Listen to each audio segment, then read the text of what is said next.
Hello students, BSc final के botany के lecture में आज हम दूसरा न्यूक्लिक एसिड लेके चलते हैं आरएनए। कि पिछले वीडियो में हम लोगों ने डीएनए के बारे में पढ़ा, डीएनए का स्ट्रक्चर, डीएनए का composition, DNA genetic material and DNA replication. ऐसे ही आज हम पढ़ेंगे आरएनए, राइबोन्यूक्लिक एसिड। सबसे पहले देखते हैं इसका chemical composition. Chemical composition of non genetic RNA,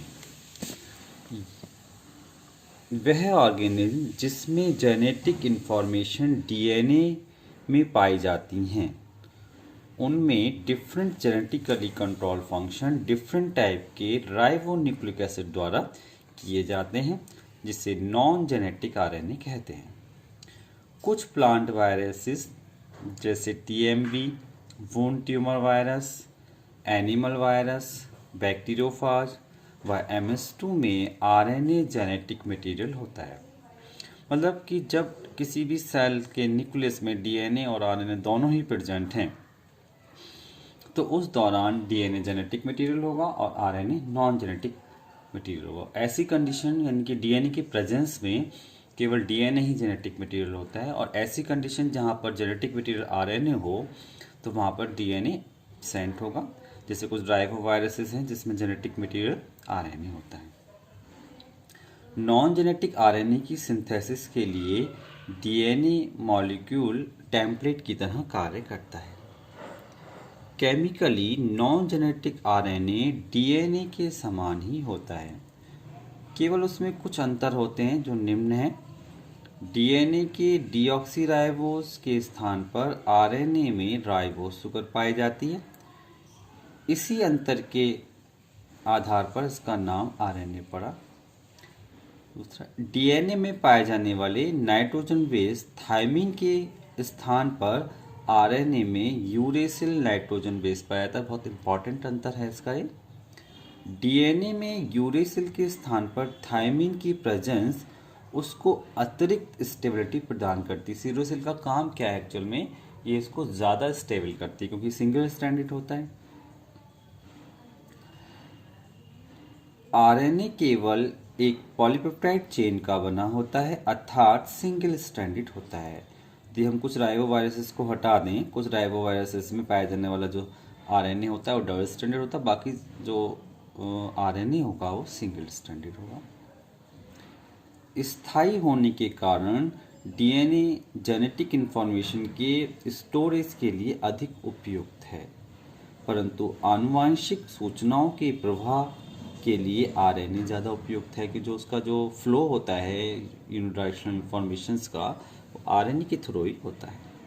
different RNA molecule का मॉलिक्यूलर वेट 25,000 से 1 मिलियन तक वैरी करता है।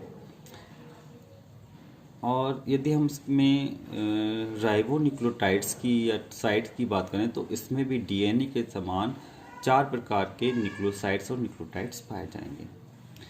आरएनए में निम्न 4 टाइप के राइबोन्यूक्लियोटाइड और न्यूक्लियोसाइड्स होते हैं। हम टेबल में इसको तो देना चाहें, एडेनिन से एडिनोसिन बना और राइबोन्यूक्लियोटाइड में एडिनाइलिक एसिड बनेगा।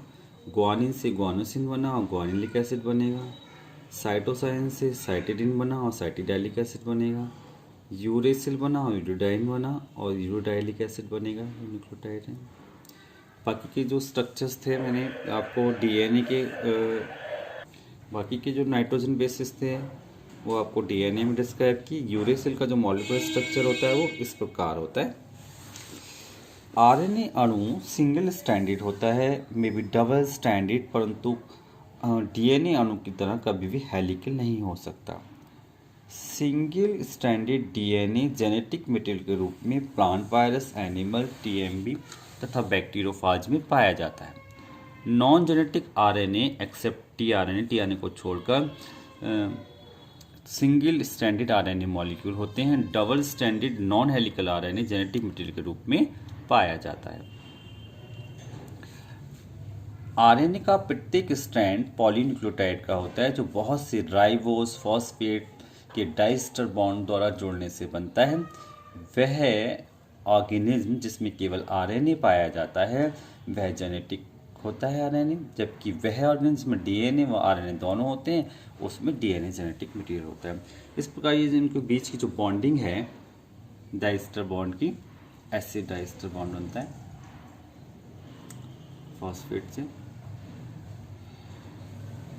यदि हम टाइप्स की बात करें आरएनए की तो दो टाइप के आरएनए होते हैं। जेनेटिक आरएनए होता है, डीएनए की प्रेजेंस में आरएनए जेनेटिक मटेरियल होता है, इसका कार्य करता है तथा आनुवंशिक जो इन्फॉर्मेशन है उनको एक जनरेशन से दूसरी जनरेशन में ट्रांसफ़र करता है। आरएनए को जेनेटिक आरएनए या जीनोमिक बोलेंगे ऐसे को, यह कुछ में पाया जाता है, जैसे कुछ रेट्रोवायरसेस हैं, राइबोवायरस हैं, टीएमबी है। तो नॉन जेनेटिक आरएनए होता है, नॉन जेनेटिक आरएनए हेट्रोजीनस होता है। यह इसकी जो टाइप्स हैं वो प्रोटीन सिंथेसिस में स्पेसिफिक रोल प्ले करती हैं और प्रोटीन सिंथेसिस में जो ये कार्य करती हैं उस कार्य के आधार पर ही इनको निम्न 3 टाइप्स में बांटा गया है, जैसे rRNA, mRNA, tRNA, ribosomal RNA, messenger RNA and transfer RNA. पहला यदि हम आरएनए लेके चलें, आरआरएनए इनसॉल्युबल आरएनए। आरआरएनए का टोटल सेलुलर आरएनए का ये लार्जेस्ट पार्ट होता है, लगभग 80% से ज़्यादा। ये जो राइबोसोम में पाया जाता है, यद्यपि यह सिंथेसाइज तो न्यूक्लियस में ही होता है।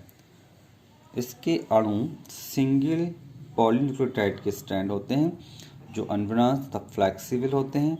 लो आयनिक स्ट्रेंथ बढ़ाने पर इसके अणु हेलिकल रीजन शो करने लगते हैं, क्योंकि जो उसके जो नाइट्रोजन है वो बेस पेयरिंग शो करते हैं, जैसे AU से करेगा, CG से करेगा।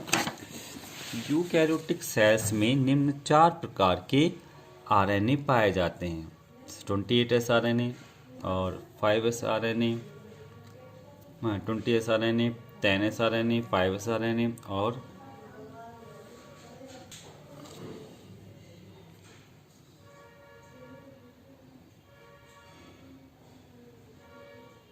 18, 28, 10,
यदि हम आरएनए की फंक्शन की बात करें तो आरएनए का फंक्शन अभी तक बहुत लिटिल अंडरस्टूड है, जबकि यह समझा जाता है कि प्रोटीन सिंथेसिस में कुछ डेफिनेट रोल प्ले करता है।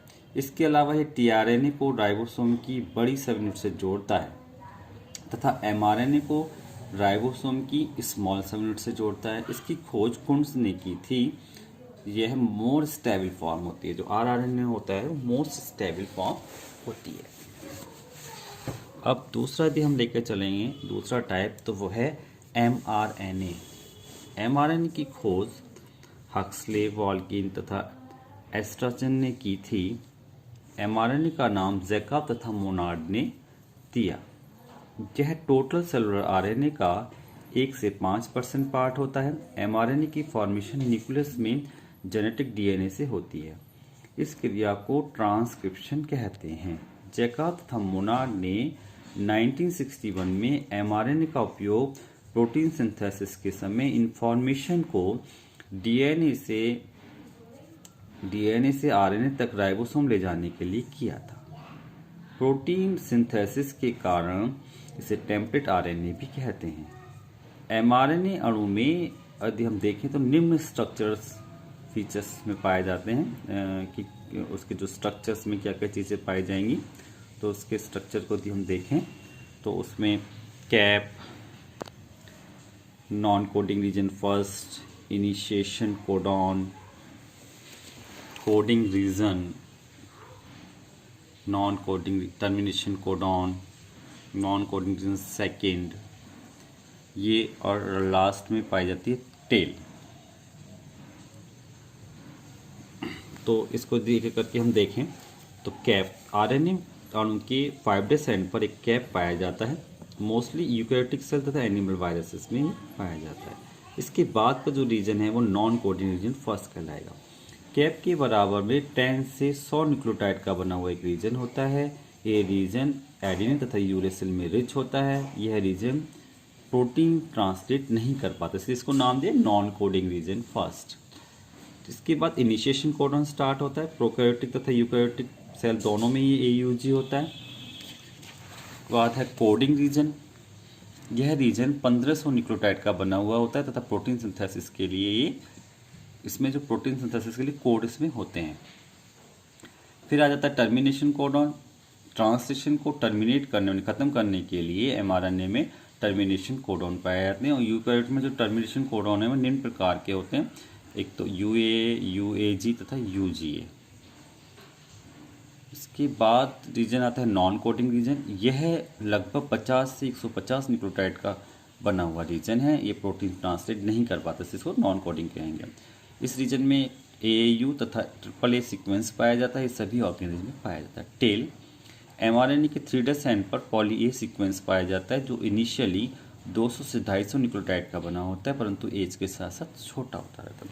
यदि तो इसके जो स्ट्रक्चरल फैक्युलरिटीज़ देखें, स्ट्रक्चरल फीचर्स देखें तो देखिए 5' एंड पर कैप है। इसके बराबर में नॉन कोडिंग रीजन फर्स्ट है। बीच में कोडॉन रीजन है जिसमें कोडिंग रीजन जिस पे कोडॉन्स हैं प्रोटीन सिंथेसिस के लिए। इनिशिएशन कोडॉन AUG और जो टर्मिनेशन कोडॉन UAA।